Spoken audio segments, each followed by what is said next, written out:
Jamaah. Oh jamaah. Alhamdulillah. Tepuk tangannya dong. Masya Allah, tabarakallah. Alhamdulillahirrabbilalamin. Kita masih di Islam itu Indah. Dan langsung aja ya jamaah ya. Siap-siap ya semuanya ya. Kita masuk ke segmen Tanya Dong Ustadz. Kami semua tanya dong Ustadz. Masya Allah, tabarakallah. Langsung aja yuk. Kalau gitu siapa yang mau nanya boleh angkat tangannya. Ayo angkat tangannya. Ibu deh, boleh ibu. Silakan berdiri. Namanya siapa? Dari mana? Assalamualaikum warahmatullahi wabarakatuh. Waalaikumsalam warahmatullahi wabarakatuh. Perkenalkan, nama saya Salamah dari Majelis Taklim As-Salam Bandung, Cicalengka Bandung. Oh, tepuk tangan dong dari Bandung. Ustaz Dani, saya mau bertanya ya. Apakah memang benar jaminan untuk seorang istri yang berpoligami untuk suaminya, memberikan izin untuk suaminya, jaminannya surga? Wow. Masa iya sih? Aduh, Enak di mereka, nggak enak di kita ya. Waduh.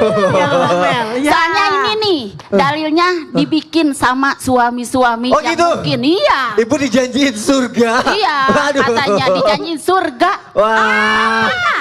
Mak, nggak enak. Nggak enak. Nggak enak di kita ya. Iya. Enak di suami-suami. Nggak adil dong. Oke. Nggak adil. Kalau gitu biar adil, biar tahu jawabannya dijawab Iya. aja langsung sama Ustazah Lulung ya Ibu ya. Makasih ya. Sama-sama. Ditunggu jawabannya. Ibu silakan Assalamualaikum duduk. warahmatullahi wabarakatuh. Waalaikumsalam warahmatullahi wabarakatuh. Silakan Ustazah Lulung. Tadi udah dijawab sama ibu tadi. Enak di dia nggak enak di kita. Nah kalau gitu apa dong jawabannya Mohon nih? izin Ustadz, Habib dan juga jamaahku yang CCM cantik-cantik, manja.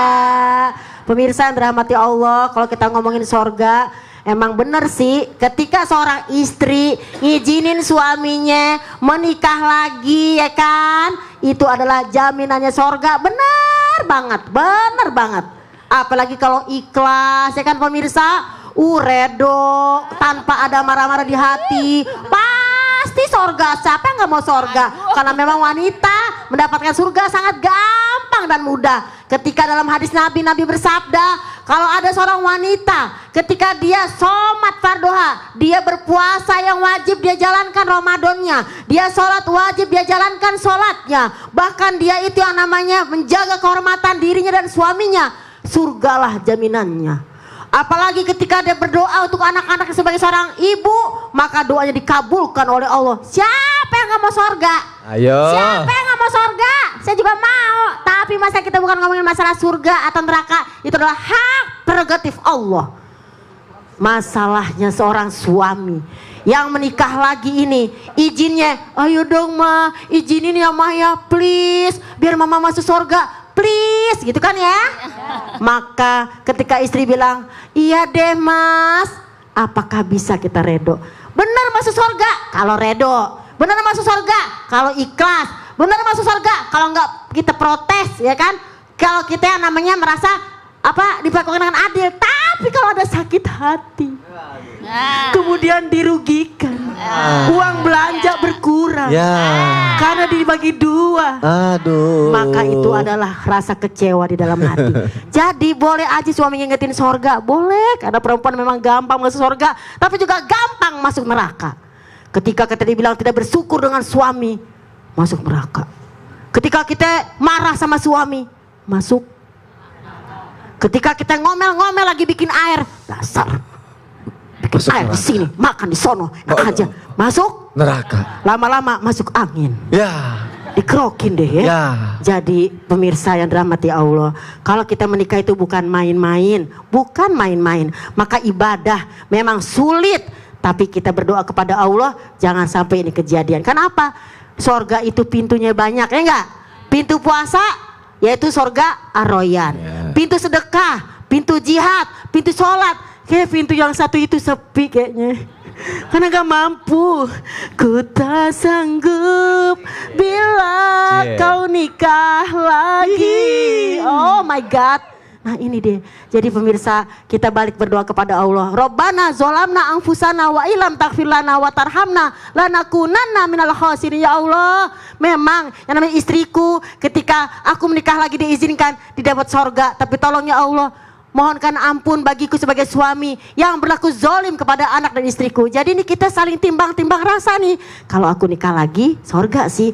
Tapi ntar kagak jadi sorga nih bini gue nih. Kalau dia tiba-tiba marah-marah, kalau tiba-tiba dia kesel, akhirnya hilang sorga. Jadi bisa sorga kalau suami juga bisa membimbingnya ke surga. Begitu. Oh, Masya Allah. Lakinya juga. Ustazah Lulung, kata Pak Yudi, Ustazah Lulung mau masuk surga nggak? Mau dong. Mau. Nah, pintu yang mana tapi kan? Pintu yang lain. Pintu yang lain, karena masih ada pintu-pintu lainnya jamaah ada di rumah. Betul. Dan juga benar kalau Ustazah Lulung bisa masuk surga asal suami juga bisa membimbing untuk masuk ke surga. Masya Allah, tepuk tangan untuk guru-guru kita yang ada di sini. Amin. Sekarang jamaah aku mau ngebacain pertanyaan yang sudah masuk ke media sosial Islam itu indah ya. Kali ini pertanyaannya ada dari @yasmin3. Assalamualaikum Habib. Oh langsung Habib nih. Assalamualaikum warahmatullahi wabarakatuh. Saya mau nanya, saya pernah baca katanya Rasulullah melarang Fatimah untuk dipoligami oleh Ali bin Abi Thalib. Nah kalau begitu kenapa Rasul tidak melarang kepada semua sahabat dan umatnya? Kenapa yang dilarang hanya Ali saja katanya Habib? Ini menarik. Jadi Rasulullah SAW Ya. itu pernah didatengin. Nah kalau gitu Sama datangnya siapa? seperti apa? Sekarang mohon jawabannya ya. Apa besok aja? Sekarang aja deh. Silakan, Silakan Habib. Mas Wani saja, Ustaz. Bismillahirrahmanirrahim. Allahumma sholli ala sayyidina Muhammad wa ala sayyidina Muhammad. Yang pertama, ini adalah hadis yang sahih yang dimana Rasulullah SAW didatangi, yang dimana minta izin Sayyidina Ali karamallahu wajhah untuk menikahi anaknya Amr bin Hisam. Siapa itu anaknya Amr bin Hisam? Yaitu anaknya Abu Jahal. Akan tetapi tidak diizinkan oleh baginda Nabi besar Muhammad SAW. Karena apa? Karena yang pertama adalah anaknya Abu Jahal. Yang kedua adalah karena apa? Karena siapa orang yang menyakiti hati Sayyidatuna Fatimah, maka sama juga menyakiti Rasulullah SAW. Siapa orang yang menyakiti hatinya Rasulullah SAW, maka Allah pun tidak akan ridha. Karena apa? Karena Allah berfirman di dalam Al-Quran, "Qul la as'alukum alaihi ajran ilal mawaddata fil qurba." Katakanlah ya Muhammad, Allah berfirman dalam Al-Quran, katakanlah ya Muhammad. Siapa yang disuruh ngomong? Rasulullah. Kepada siapa? Kepada umatnya. Rasulullah tidak meminta ganjaran apapun, tidak minta gaji, nggak minta upah, nggak minta balasan apapun kecuali kecintaan terhadap keluarganya Rasulullah Shallallahu Alaihi Wasallam. Oleh karena itu, kalau misalkan ditanya, Bu atau bapak-bapak di rumah nih, ibu-ibu di rumah, ada yang datang tiba-tiba ngelamar anaknya, ya kan? Tanya dulu mau dijadiin yang keberapa, ya kan? Yang satu, yang kedua, atau yang ketiga, atau yang keempat. Aduh. Kira-kira kalau misalkan ditanya kayak gitu, ibu-ibu izinin atau enggak? Ya. Saya tanya sama ibu-ibu dulu, langsung di sini. Iya, Bib. Ya kan? Iya. Ente punya anak. Iya. Ya kan? Ada yang datang ngelamar. Terus dijadiin anak ketiga. Bukan anak ketiga, istri yang ketiga. Mau gak? Saya usir Bib. Ustaz Maulana, Ustaz Maulana. Saya usir langsung. Ustaz Maulana anak perempuannya ada berapa? Ada 3 anak perempuan Ada saya. yang datang mau Iya. dijadiin istri ketiga. Iya. Boleh Saya nggak? sarankan ke rumah Habib aja. Disarankan. Karena gak ada yang mau Ada ya, nggak yang Bib. saja lulung. Karena gak ada yang mau. Kami juga punya anak perempuan. 3 juga. Intinya apa? Saya juga anak saya perempuan Habib, doain Ya, ya. amin. Kita sebagai orang tua berharap anak kita bahagia, anak kita penuh dengan keberkahan. An-nikahu barakah, wa isarahu ma'na. Nikah itu penuh dengan berkah dan ridhonya Allah Subhanahu wa taala. Kita nggak pengen anak kita disakiti sama siapapun, ya kan? Kalau misalkan seandainya ada orang tua yang berkata dengan kalimat terhadap mantunya, "Kamu boleh menikahi anak saya, kamu sayangi anak saya, kamu cintai anak saya. Cintailah dengan bagaimana engkau mencintainya karena ridhonya Allah dan Rasulnya. Tapi kalau kamu udah gak suka sama anak saya, kamu menyakiti anak saya, cukup pulangkan saja ke rumah saya dan saya menerimanya dengan baik." Ini kata-kata kalimat orang tua. Untuk siapa? Untuk anak-anaknya. Karena berharap anaknya gak mau disakitin. Kalau kamu cuma buat nyakitin doang, pulangkan. Biar saya mengurus, biar saya menjaga, biar saya mendidik, dan saya bisa carikan yang lebih baik daripada kamu.